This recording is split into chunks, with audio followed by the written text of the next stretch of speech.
Okay, so ayan, tinatanong natin yung estudyante natin na kung anong klaseng tacking ito. Kasi may pinagagawa tayo sa kanila na dalawang klase. Noy, anong klaseng tacking tong gawa mo? Sige daw, pakita natin.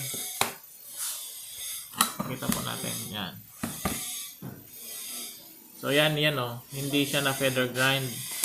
Dapat i-grind yan. Yun din. Ini sir? Yun din. Ito. Ayun o. Ini po. Ining kanto, yan o. Ini Tingnan po. mo. Kipot pa baga. Di ba? Dapat, yan. Malilinis yun. Malilinis dapat siya.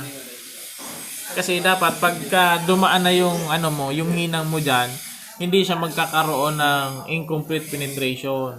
Kasi hindi yan